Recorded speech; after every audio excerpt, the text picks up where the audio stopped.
So what I'm doing today is I'm replacing the water pump housing, thermostat housing, because there's a crack in it. I don't know if you can see. There's a crack there. Might be able to see a bit better like that.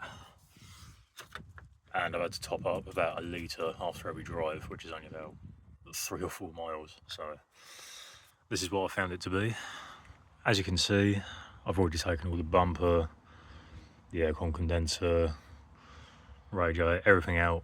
I didn't record it because a lot of it was actually missing underneath, so I couldn't really show you a proper representation of that. But there's plenty of videos on YouTube already showing how to do that. So basically, once you get to this stage, from here to here, there's a metal coolant pipe, and there'll be a bolt here, just one bolt on this side here, 2 bolts here. They're all T30 Torx, and the reason you have to remove that is because obviously when you take this away, there's no flex in it or anything like that, and you won't be able to get to this bolt here. Again, these are all T30s. There's 4 of them. Once I've got these completely out and I pull it away, there's a hose there. There's a hose there, and I've already actually taken this one off here because again the radio off, and the connection on the actual radio was really tight, so I took this one off instead, and it drained it a lot quicker as well. There's a electrical connection here, as you can see. I'll take that off in a second. Basically, once I've got this pulled away, that will allow me to get these hose clamps off a lot easier. Once I've done that, I'll turn the camera back on. So I've got the old unit off now. This is what it looks like. You can really see how bad that is there now. It was leaking really badly. Basically, to get it off, like I say, this pipe was already disconnected. But with these two, this one, I had to undo before I took it out because there's not enough length to pull it out. And the other one, actually no, sorry, this one, where did I put it? There was another pot, I think. So basically that was on there like this, and it connected onto here. This one here I had to leave in place because, as you can see, it's quite short. It only sort of goes to there. It's only about 3 inches long.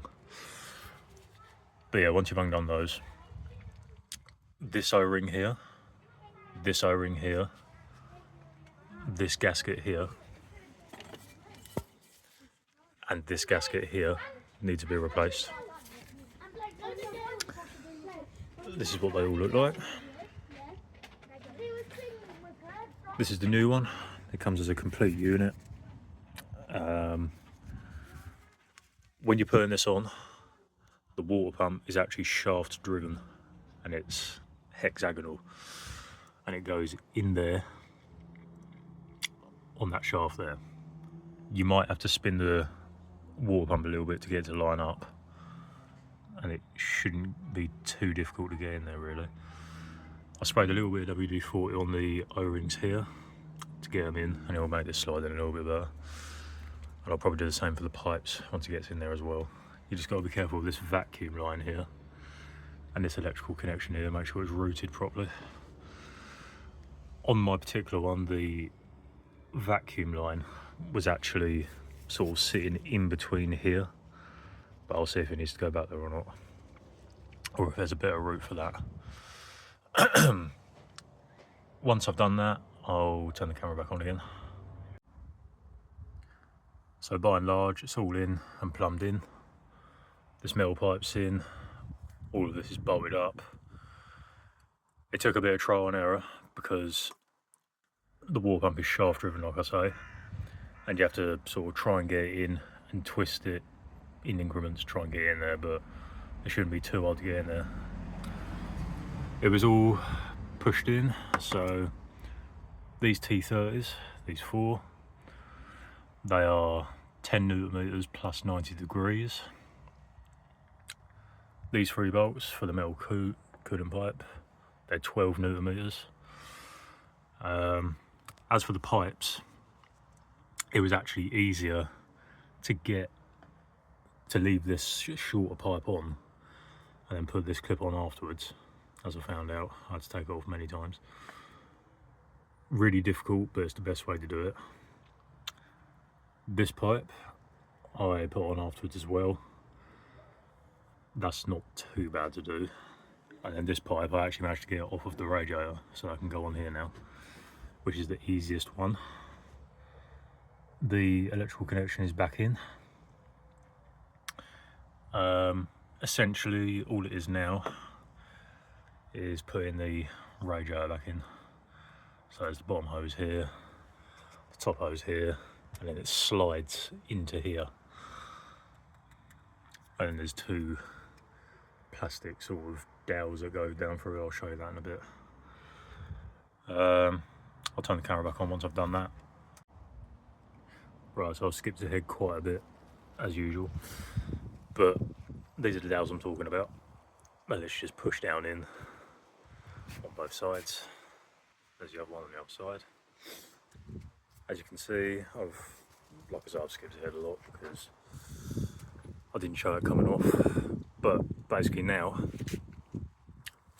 what you would do at that point, you don't have to have all the bumper on to do this, but actually I replaced the expansion tank as well, and this pipe running down there because it's easier with the radiator all out.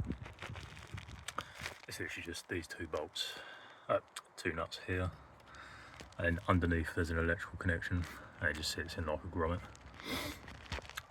You top it up until it won't take any more, start it, get up to temp with the cap off, heater on full, blower fan on low, so it circulates around. Leave it for a few minutes after that, but once it gets up to temperature, put the cap back on and leave it for a little while longer.